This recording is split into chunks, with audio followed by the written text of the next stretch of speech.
नमस्कार दोस्तों, स्वागत है आपका आपके इस यूट्यूब चैनल शिक्षित आजमगढ़ पे। मैं अजय। जैसा कि हम लोग ग्रुप डिस्कशन का मुहिम की शुरुआत किया है और इस मुहिम का एक ही उद्देश्य है कि जो टॉपिक हम लोग स्टार्ट करें उस टॉपिक को क्लियर करें। मतलब सभी लड़कों को वो टॉपिक आए और उससे रिलेटेड जितने भी क्वेश्चन हो वो जरूर आए। आज की टॉपिक अपनी कार्यपालिका है। कार्यपालिका से जितनी भी आपकी क्वेश्चन बनता है वनडे एग्जाम में उसको आज हम देखेंगे।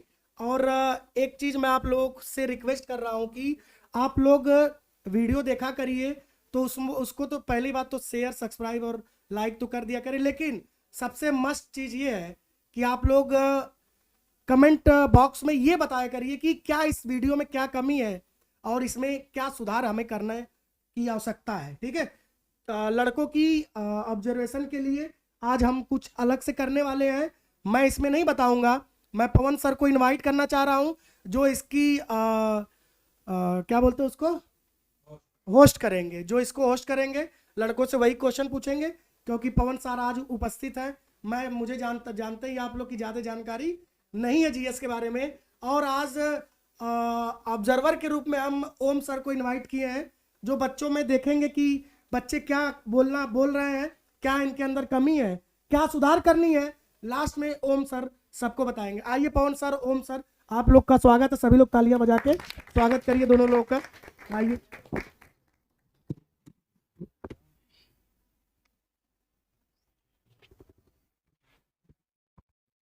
सभी लोग बैठ जाइए।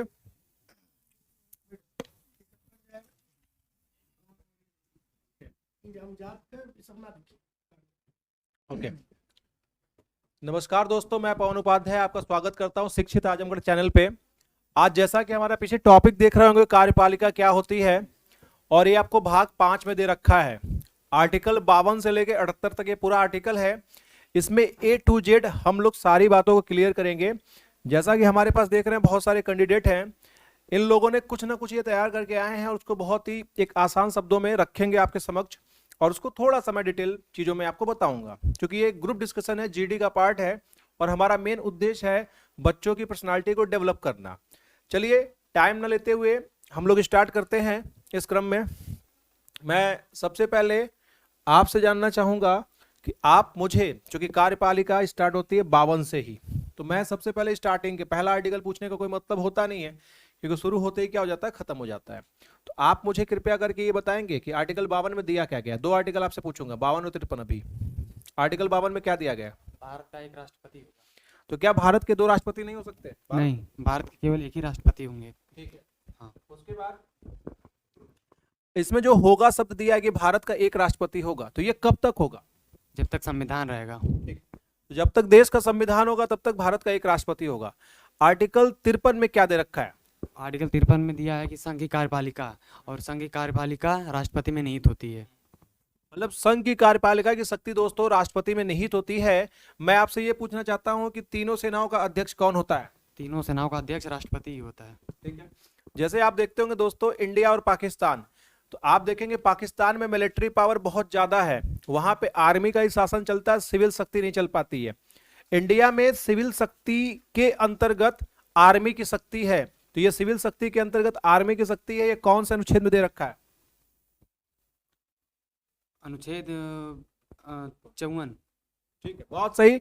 अनुच्छेद 53 में दे रखा है आपको सिविल पावर के अंतर्गत आपको आता है आर्मी पावर। ठीक है, इन्होंने बहुत अच्छा आपको बताया है। तो आप देखेंगे 53 के अनुसार क्या होना चाहिए, भारत का एक राष्ट्रपति होना चाहिए, और सिर्फ एक होगा। ये तब तक होगा जब तक देश का संविधान होगा। ठीक है, 53 में आपको बता रखा है संघ की कार्यपालिका की शक्ति किसमें निहित है, और ये किसमें निहित है आपको राष्ट्रपति में ऑलरेडी पता है।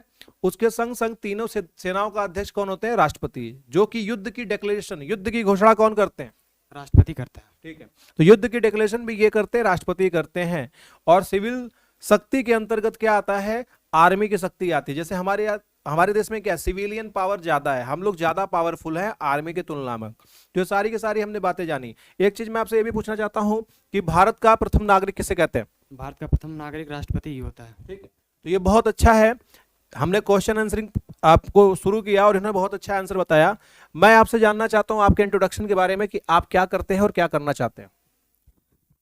मैं इस समय ग्रेजुएशन में हूँ और मेरा टारगेट है कि मैं जल्द से जल्द कोई गवर्नमेंट जॉब मिले और मैं इस चीज़ में लगा हुआ हूँ। ओके, अगले क्रम में हम आते हैं। अंकिता जी आपके पास, आप मुझे बताएंगे आर्टिकल 56 के बारे में। आर्टिकल 56 का हेडिंग क्या है? राष्ट्रपति की पदावधि। ठीक है, राष्ट्रपति की पदावधि, इसका मतलब क्या होता है? सर इसका मतलब ये होता है कि राष्ट्रपति अपने पद पर तब तक बना रहेगा जब तक कि अगला मतलब जब तक उत्तराधिकारी। अगला उत्तराधिकारी अपने पद पर ना आ जाए। ठीक है, तो पदावधि मतलब होता है कि वो अपने पद पे तब तक बने रहेंगे जब तक कि अगला उत्तराधिकारी ना आए, ये चीज है। तो अगला उत्तराधिकारी ना आए तब तक वो पद पे बैठे रहेंगे। मैं आर्टिकल 56 के अंदर ही पूछना चाहता हूँ कि राष्ट्रपति का कार्यकाल कितने वर्षों का होता है? राष्ट्रपति का कार्यकाल सर 5 वर्षों का होता ठीक है। है, राष्ट्रपति त्यागपत्र किसको दे सकता है? राष्ट्रपति अपना त्यागपत्र उपराष्ट्रपति को दे सकता है। ठीक है, राष्ट्रपति को महाभियोग के माध्यम से हटाया जा सकता है। महाभियोग का जो अनुच्छेद है, कौन से अनुच्छेद में दे रखा है? अनुच्छेद 61 में दे रखा है। बहुत अच्छा अंकिता जी, आपने बहुत अच्छा परफॉर्म किया है। नेक्स्ट मैं आना चाहूंगा प्रिंस जी के पास। ठीक है, प्रिंस जी आपने आर्टिकल 60 तैयार किया है। ठीक है, आर्टिकल 60 में बताइए क्या दिया है? परिरक्षण का मतलब क्या होता है?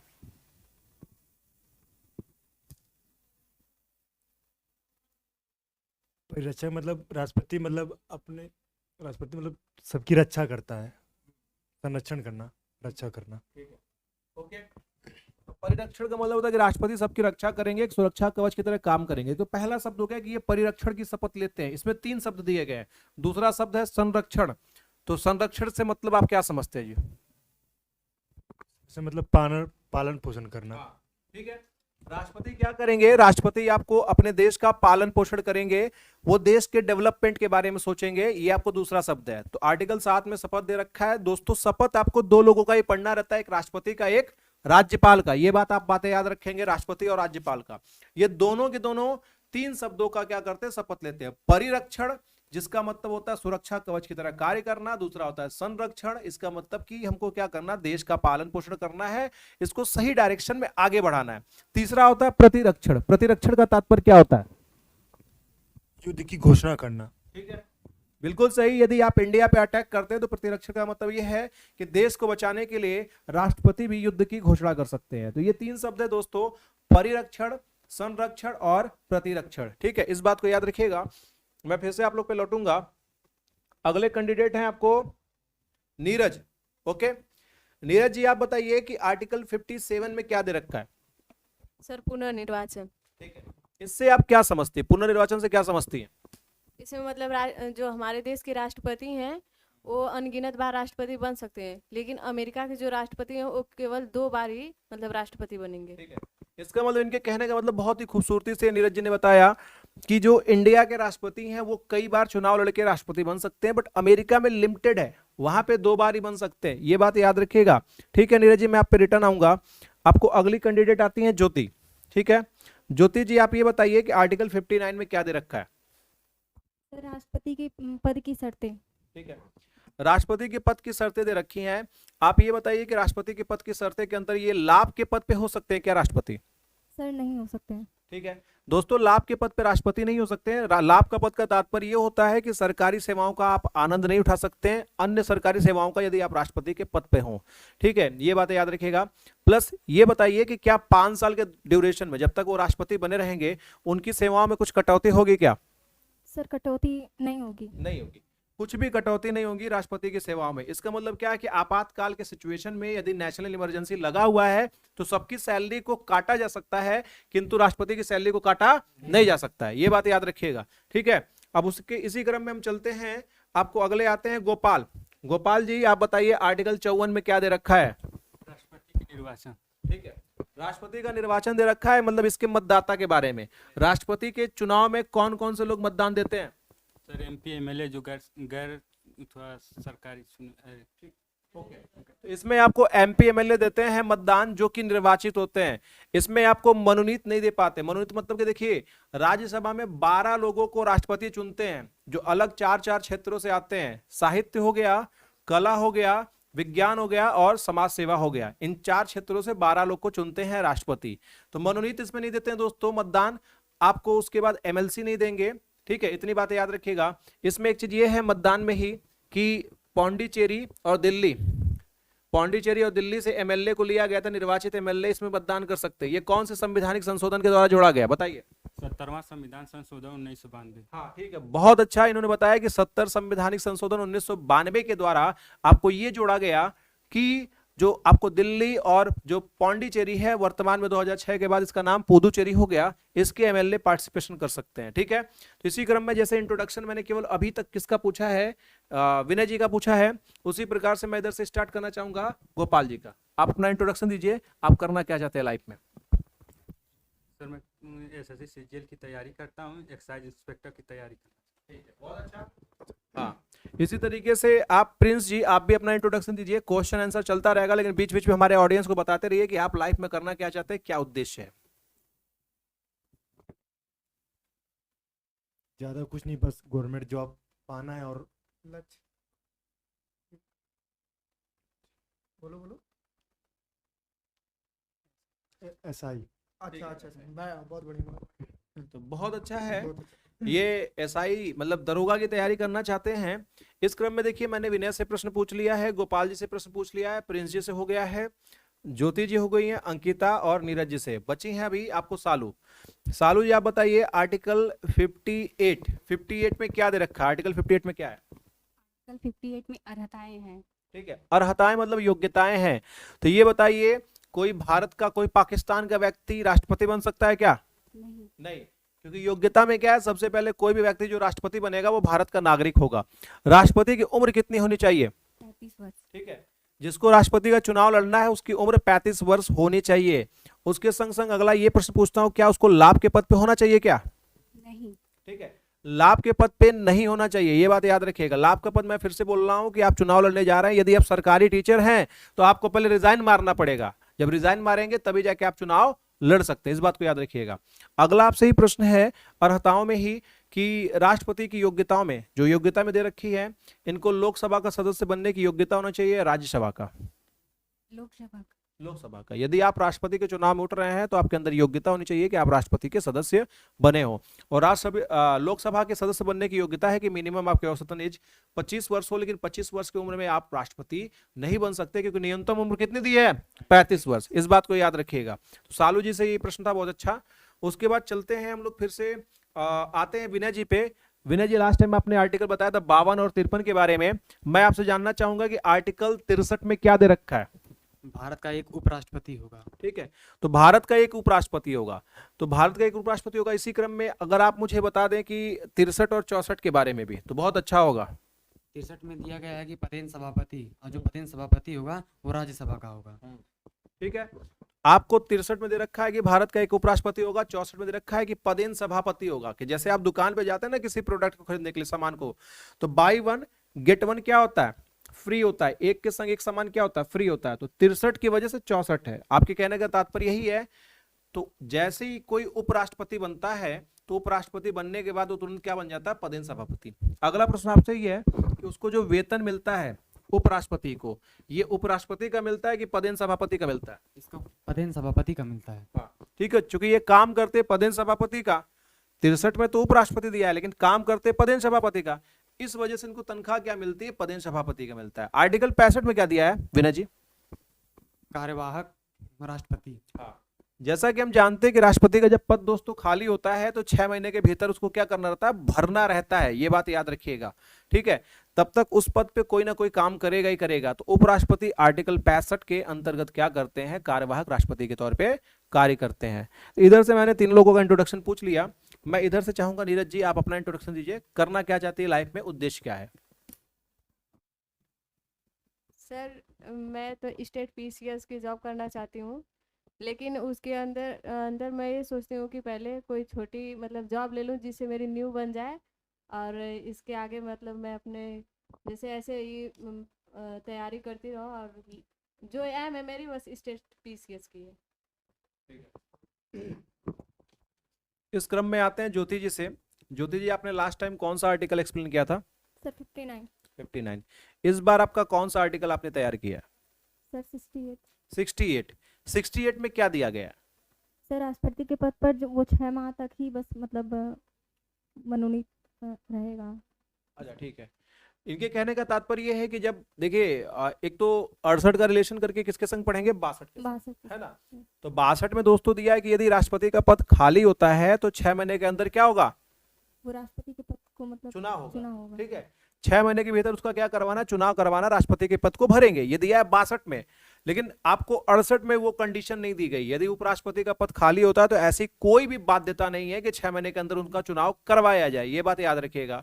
अच्छा ये बोलिए, ये बताइए कि यदि राष्ट्रपति चुना जाता है अंडर आर्टिकल 62 के अंतर्गत, तो जैसे सपोज दैट मैं प्रेसिडेंट ऑफ इंडिया हूं, मैं देश का राष्ट्रपति हूं, 3 साल के बाद मैं उस पद को खाली कर देता हूं या किसी रीजन से खाली हो जाता है, तो टोटल कार्यकाल 5 साल होता है। तो 3 साल मैं काम करके छोड़ देता हूं, जो अगला जज आएगा वो 2 साल के लिए आएगा कि 5 वर्षों के लिए आएगा? 5 वर्षों के लिए। 5 वर्षों के लिए। इसका मतलब दोस्तों आप समझें, कोई भी नया राष्ट्रपति आएगा वो शेष पीरियड के लिए नहीं आएगा, जब भी आएगा वो 5 वर्षों के लिए आएगा। ये आपका 68 था। उसके बाद आपने कोई और आर्टिकल तैयार किया? Next sir 74। ठीक है। 74 के क्लॉज 1, ठीक है, 74 के क्लॉज 1 में क्या दिया गया? सर जो राष्ट्रपति होगा वो प्रधानमंत्री के मतलब सलाह लेकर ही कार्य करेगा। ठीक है, तो जो राष्ट्रपति होंगे वो पीएम के सलाह पर ही काम करेंगे, उनके मंत्रिपरिषद पे काम करेंगे। क्या ये जो बातें इन लोग में होगी, डिस्कशन होगा आपस में, क्या ये गोपनीय है या पब्लिक प्लेस पे इसको लाया जा सकता है? नहीं सर, ये गोपनीय होगा। गोपनीय होता है, इनके काम करने का तरीका गोपनीय होता है। सलाह इन्होंने क्या दिया है इन दोनों लोग के बीच का ही मैटर है। इसको किसी न्यायालय में भी क्या कर सकते हैं? चर्चा का विषय नहीं बना सकते हैं। ये रखा है 74 की क्लॉज 4 में। ठीक है, इस क्रम में हम आते हैं अंकिता जी से। अंकिता जी, मैंने लास्ट टाइम आपसे कौन सा आर्टिकल पूछा था? 66। ठीक है, और कोई आर्टिकल तैयार है? Sir article 66। ठीक है, 66 में क्या दे रखा है? राष्ट्रपति का निर्वाचन। ओके, उपराष्ट्रपति में मतदाता कौन होते हैं? सर इलेक्टेड और नॉमिनेटेड दोनों एमपी होते हैं। ठीक है, इलेक्टेड और नॉमिनेटेड दोनों एमपी होते हैं, इस बात को याद रखिएगा। मतलब टोटल आपको जो इलेक्टेड आपको एमपी हैं कितने हैं? 776 है, उसमें 12 आप और जोड़ देंगे, है ना? 12 कितने? हाँ 12 और जोड़ देंगे। 776 में 12 जोड़ेंगे तो आपको और हो जाएंगे टोटल। मतलब जितने आपको निर्वाचित हैं और नॉमिनेटेड है एमपी एमएलए दोनों, इसमें क्या करते हैं? वोट करते हैं। आगे आते हैं अंकिता जी आपसे योग्यता पे। उपराष्ट्रपति बनने के लिए क्या कोई पाकिस्तान का व्यक्ति उपराष्ट्रपति बन सकता है क्या? नहीं सर, नहीं बन सकता। ठीक है, उम्र कितनी होनी चाहिए? राष्ट्रपति बनने की उम्र सर 35 वर्ष। ठीक है, उसके बाद क्या लाभ के पद पे उपराष्ट्रपति बैठेगा क्या?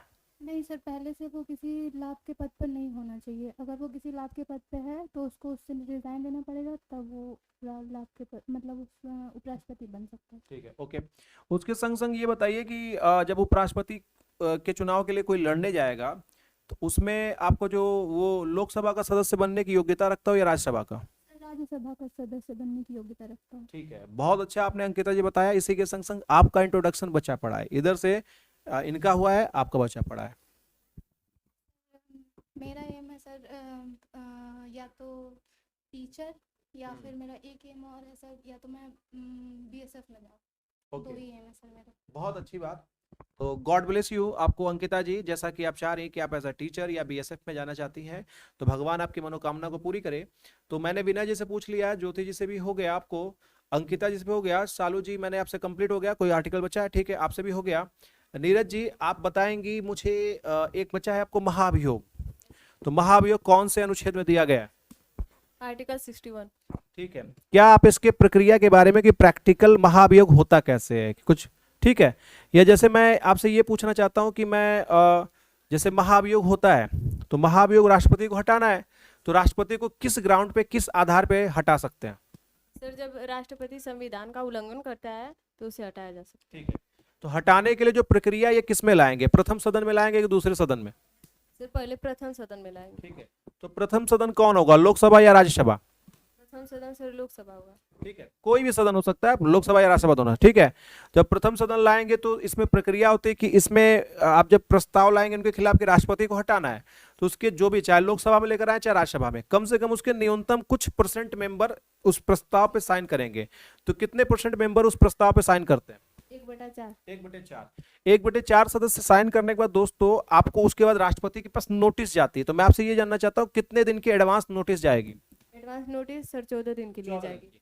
तो 14 दिन की जैसी नोटिस जाएगी तो उसके बाद अगला क्या करेगा, प्रथम सदन क्या करेगा, 2/3 भाग मतलब तिहाई प्रस्ताव करेगा। प्रस्ताव पास कर देगा। तो इसमें प्रोसेस ये है कि दोस्तों आपको संविधान के आधार पे, उल्लंघन के आधार पे हटाया जा सकता है। लोकसभा लीजिए चाहे राज्यसभा लीजिए, कोई भी प्रथम सदन हो, उसमें क्या करना है, 1/4 सदस्य साइन करेंगे, उसके संग संग 14 दिन के एडवांस नोटिस राष्ट्रपति को जाएगा और उसी के संग संग 2/3 बहुमत से जैसे पास कर देंगे तो इन्वेस्टिगेशन होगा। इन्वेस्टिगेशन कौन सा सदन करेगा, पहला या दूसरा? दूसरा सदन करेगा। ठीक है, दूसरा सदन करेगा दोस्तों, इन्वेस्टिगेशन जांच करेगा। राष्ट्रपति कौन से सदन में उपस्थित होगा, पहले या दूसरे में? राष्ट्रपति दूसरे सदन में उपस्थित ठीक होगा। है, क्योंकि आपको जांच उसी में हो रही है तो उसी में उपस्थित होगा। यदि राष्ट्रपति दोषी पाए जाता है तो उसे किस दिनांक से हटा दिया जाएगा? जिस दिनांक से उसे मतलब सर हाँ प्रस्ताव पास किया जाता है उसी दिनांक से उसे हटाया जा सकता है। तो ये दूसरा सदन जो प्रस्ताव पास करेगा ये कितने कितने बहुमत से, सिंपल बहुमत की 2/3? 2/3 बहुमत से। ठीक है, 2/3 बहुमत से आपको ये पास करेगा। उसी के संग संग मैं आपसे ये जानना चाहूंगा कि आर्टिकल 73 में क्या दिया गया है? संघ कार्यपालिका का विस्तार। ठीक है, तो संघ कार्यपालिका का विस्तार आप ये समझते हैं। तो मैं आपसे प्रश्न करना चाहता हूं कि संसद जहां तक कानून बना सकता है, क्या वहां तक कार्यपालिका लागू करवा सकता है 73 में? यस सर, संसद जहाँ तक कानून बनाएगा कार्यपालिका वहां तक उसे लागू करवाएगा। ठीक है, तो जहां तक संसद कानून बना सकता है 73 ये बोलता है, कार्यपालिका वहां तक लागू करवा सकता है। ठीक है दोस्तों, ये आप जानते होंगे। उसके बाद मैं आपसे एक चीज और जानना चाहूंगा, 67 में क्या दे रखा है? 67 में उपराष्ट्रपति की पदावधि। उपराष्ट्रपति की पदावधि। उपराष्ट्रपति अपने कार्यकाल पे कितने वर्षों के लिए बैठते हैं? सर 5 साल के लिए। ठीक है, उपराष्ट्रपति त्यागपत्र किसको देते हैं? राष्ट्रपति को। राष्ट्रपति को। उसके बाद ठीक है, ये बहुत अच्छी बात है, वो अपने पद पे बने रहेंगे जब तक उनके अगले क्या आ जाए, अगले उत्तराधिकारी जब तक ना आ जाए तब तक वो अपने पद पे बने रहेंगे। ठीक है, जब तक उनके अगले उत्तराधिकारी नहीं आ जाते तब तक वो अपने पद पे क्या रहेंगे, बने रहेंगे। तो दोस्तों आपने देखा, हमने बहुत ही खूबसूरती से आर्टिकल 52 से लेकर 78 तक चीजें कवर अप की और इसमें अभी 2 लोगों का इंट्रोडक्शन बचा पड़ा है ताकि आपका एंटरटेनमेंट भी होते रहे, लगातार क्वेश्चनिंग चलते रहे और बीच बीच में आपको इंट्रोडक्शन भी चलना चाहिए। इससे बच्चों के अंदर की जो होती है ना कि जज्बात, हॉबी, उद्देश्य, ये इंट्रोडक्शन बहुत इंपॉर्टेंट होता है दोस्तों पर्सनालिटी डेवलपमेंट में। जैसे ही आप यूपीएससी की, मैं नॉर्मल इंटरव्यू की बात ही हटा दे रहा हूं, यूपीएससी में आपको क्या होता है 100 या 120 नंबर आपको केवल पर्सनालिटी डेवलपमेंट पे मिल जाते हैं कि आप इंट्रोड्यूस कैसे करते हैं खुद को। ठीक है, आपकी हॉबी क्या है, आपका इंटरेस्ट क्या है, आपका नाम क्या है, गांव से आते हैं, गांव के बारे में कुछ जानते कि नहीं जानते, इन सब सारी चीजों को लेके। तो इधर से मैं स्टार्ट करना चाहूंगा, आप अपना इंट्रोडक्शन दीजिए। मेरा नाम शालू है। मैं आजमगढ़ से बिलोंग करती हूँ और मैं मतलब मेरा एम है टीचर बनना। सालू जी ने बहुत अच्छा बताया कि आजमगढ़ से हैं आप, नाम बताया, आप क्या बनना चाहते हैं ये बताया। इसके संग संग थोड़ा सा और ऐड कर लीजिएगा नेक्स्ट टाइम कि आपका ये क्वालिफिकेशन क्या है। ठीक है, इसी के संग संग नेक्स्ट आप इंट्रोडक्शन दीजिए अपना। सर मेरा नाम ज्योति है। मैं एक अच्छी टीचर बनना चाहती हूँ और मतलब अपने ज्ञान को दूसरों को प्रकाशित करना चाहती हूँ और मेरा पोस्ट ग्रेजुएट मतलब मैं हूँ। बहुत अच्छा आंसर मिला, सभी टीचर बनना चाहती है लेकिन ज्योति जी एक अच्छी टीचर बनना चाहती है। बहुत बहुत एक अलग हट के आंसर है और ये छोटी छोटी लाइनें क्या होती हैं, हम में सुधार देती हैं। देखिए कितना यूनिक हो गया कि हम टीचर तो बनना चाहते हैं बट हम एक अच्छे टीचर बनना चाहते हैं, क्योंकि आज के टाइम पे उत्तर प्रदेश की बड़ी एक समस्या का विषय है कि टीचर आते हैं और बच्चों को पढ़ाते नहीं है, टाइम पास कर लेते हैं, ये चीज़ है ना। तो ये चीज़ है, प्लस इस चीज़ को कंक्लूड करेंगे हमारे जो कलीग हैं ओम सर, जैसा कि जानते हैं हमेशा ये कंक्लूड करते हैं बहुत अच्छा, जो ड्रॉ पॉइंट, वीकनेस पॉइंट होता है, ड्रॉबैक एंड एक अच्छा पॉइंट, ये सबको कंक्लूड करके चीज़ों को बताते हैं। तो सर आपका वेलकम है, आप चीज़ों को स्टार्ट करिए। नमस्कार दोस्तों, शिक्षित आजमगढ़ चैनल पे आप सभी लोगों का स्वागत है, अभिनंदन करता हूँ। Most welcome to all of you. Myself Omkar, जैसा कि सर ने बता दिया है, और यहाँ पे सारे बच्चे अपने अपने पॉइंट को रखे हैं जो है आज कार्यपालिका के ऊपर कि कार्यपालिका है क्या। ओके, और मैक्सिमम डिस्क्रिप्शन चला है हमारे प्रेसिडेंट के बारे में, यानी जो हमारे भारत के पहले नागरिक हैं। एक तरीके से कहा जाए कि वो पूरे देश के पिता भी होते हैं, एम आई राइट। तो एक तरीके से वो हमारे लिए बहुत ही इम्पोर्टेंट व्यक्ति होते हैं। तो सारे बच्चों ने बहुत ही अच्छा जवाब दिया है। और कभी कभी क्या होता है ना कि होता है कि देखा जाए कि पॉइंट ऑफ व्यू से सारे बच्चों का, तो सभी लोगों के साथ ऐसा होता है। मैक्सिमम, कि इंटरव्यू पैनल में जैसे बैठते हैं, अभी यहाँ पे बच्चे वीडियो लाइव रिकॉर्ड हो रही है, तो यहाँ पे क्या हो रहा है कि बच्चे इनको पता तो है आंसर जो पूछा जा रहा है, जो है सवाल उसका आंसर पता है, लेकिन वो क्या करते हैं अंदर से घबरा जाते हैं, हेजिटेशन आ जाता है। तो उसकी वजह से क्या होता है कि वो जो है ना अपने पॉइंट जो बोलना चाहते हैं वो ये सोचते हैं कि मैं बोल रहा हूँ सही, लेकिन निकल जाता है कुछ और ही। तो कभी कभी ऐसा रिजेक्शन आपको मिलता है इंटरव्यू पैनल में। जब इंटरव्यू पैनल में आप बैठते हैं तो वहाँ पे यही होता है कि जो है आप गलत बोल देते हैं, लेकिन जबकि आपको लगता है कि अरे नहीं मैंने तो सही बोला है, लेकिन वो बाद में पता चलता है कि हाँ, रिवाइज करके देखा जाता है तो पता चलता है कि हाँ ये मैंने गलत बोल दिया। तो इन सब चीज़ों को हम लोगों को इम्प्रूवमेंट करने की आवश्यकता है, बहुत ज़रूरत है, ठीक है। उसके बाद आता है कि कुछ बच्चों ने अपना बताया पीसीएस की तैयारी कर रहे हैं, कुछ लोग एसआई की तैयारी करेंगे, इसमें कुछ लोग मोस्टली टीचर बनेंगे। तो मेरे कहने का मतलब सिर्फ इतना है कि आप लोगों को कुछ भी बनने से पहले हर एक चीज़ की रणनीति होती है, हर चीज़ की रणनीति तैयार होती है, और रणनीति जब तक बनेगी नहीं तब तक जो है मज़ा देगा नहीं। जो रणनीति जो है बनना जो है थोड़ा बहुत ज़रूरी है, ठीक है। तो रणनीति के अनुसार अगर आप काम करेंगे तो जैसे क्या है ना कि जब युद्ध की तैयारी हो रही थी ना, जो है कुरुक्षेत्र में जब लड़ने के लिए युद्ध की तैयारी हो रही थी, तो अर्जुन उसके पहले ना रणनीति की तैयारी कर रहा था, उस युद्ध की तैयारी कर रहा था, दुनिया भर के शस्त्र हासिल कर रहा था कि मुझे इन सब चीज़ों की ज़रूरत पड़ेगी। तो उसी तरीके से मैं इनको कहना चाहूँगा, जो हमारे फ्रेंड है ये एसआई की तैयारी करना चाहते थे, एसआई में क्या क्या पूछेगा उसकी रणनीति पहले बाकायदे ज़बरदस्त तरीके से धुरंधर तरीके से तैयारी कर ले, एकदम ऐसा कर ले कि एग्जाम में बैठे कहे कि मैं ही हूँ जो कुछ हूँ। इतना कॉन्फिडेंस होना चाहिए, कॉन्फिडेंस के साथ साथ प्रैक्टिस होनी चाहिए, प्रैक्टिस ही सफलता आपकी लाएगी, विदाउट प्रैक्टिस के कुछ नहीं हो सकता। भगवत गीता में भी मेंशन है कि प्रैक्टिस से आप सब कुछ जो हासिल कर सकते हैं, you can achieve anything bye practice, okay. और यहाँ पे जो बच्चे हैं टीचर हैं, जो टीचर बनने के लिए ये भी प्रैक्टिस से ही सब कुछ हो सकता है। और एक लाइन है, कहा गया है, बड़ी खूबसूरत लाइन कहा गया है कि keep working hard on your goal, keep working hard on your goal, the only secret to success. अपने लक्ष्य को पर दृढ़ता से कार्य करिए, दृढ़ता से कार्य का मतलब प्रैक्टिस वही हो गई, दृढ़ता से कार्य करते रहिए, सफलता एकमात्र रहस्य है, ठीक है। तो सेक्रेट जो है क्या है, जो है आप दृढ़ता से कार्य करते रहिए, सफलता आपको जरूर मिलेगी, बिल्कुल मिलेगी। और बहुत ही अच्छा प्रेजेंटेशन दिया है इन बच्चों ने आर्टिकल को लेकर, जैसे लोकसभा को लेकर, उपराष्ट्रपति को लेकर। अच्छा, क्या मैं एक सवाल करना चाहूँगा कि क्या अगर राष्ट्रपति ने त्यागपत्र दे दिया है तो कोई मुझे बताएगा, अगर लगा लीजिए राष्ट्रपति ने त्यागपत्र दिया है तो उपराष्ट्रपति उसके जगह पे काम करेगा, तो क्या उस समय उपराष्ट्रपति राष्ट्रपति कहलाएगा या उपराष्ट्रपति ही रहेगा? वो क्या कहना चाहेंगे? राष्ट्रपति कहलाएगा। राष्ट्रपति कहलाएगा, इट मीन्स यानी वो उपराष्ट्रपति नहीं रहेगा। चलिए ठीक है, बहुत ही खूबसूरत जवाब, बहुत ही खूबसूरत अंदाज में। और अच्छा, पेमेंट भी मतलब तनख्वाह भी, हाँ बताइए। और उसको पेमेंट भी राष्ट्रपति को जितना दिया जाता है उतना ही दिया जाएगा। अच्छा, मतलब वो खुश हो जाएगा कि तनख्वाह भी मतलब उतना ही मिलेगा।